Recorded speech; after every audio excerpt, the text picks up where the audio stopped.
Champions ট্রফির ব্যর্থতা, one day থেকে বিদায়, মুশফিক রিয়াদের অবসরে থমকে গেছে বাংলাদেশ ক্রিকেটের দেড় যুগ। কিন্তু এই শেষ নয়, অভিজ্ঞতার শূন্যতা ভরাট করতে এগিয়ে আসছে নতুন প্রজন্মের প্রত্যাশা। মুশফিক রিয়াদের বিদায়ে শুধু দুজন খেলোয়াড়ের অবসর নয়, দল হারিয়েছে ৩০০-র বেশি ওয়ানডের অভিজ্ঞতা। এখন প্রশ্ন, কে নেবে দায়িত্ব? উত্তর খুঁজছেন তাসকিন আহমেদের মতো সিনিয়ররা।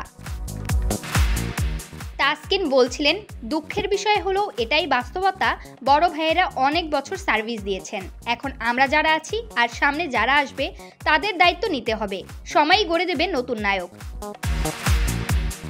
এদিকে নাহিদ রানা বাংলাদেশের পেস আক্রমণের নতুন আশা। তাসকিনের ভাষায়, নাহিদ আমাদের অনেক বড় এক সম্ভাবনা, কোনো সন্দেহ নেই, ধীরে ধীরে আরও উন্নতি করছে।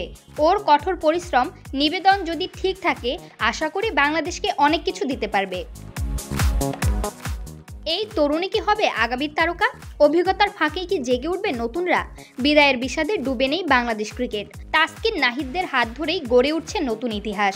কারণ ক্রিকেট কখনো থামে না, এটি শুধু পথ বদলায়।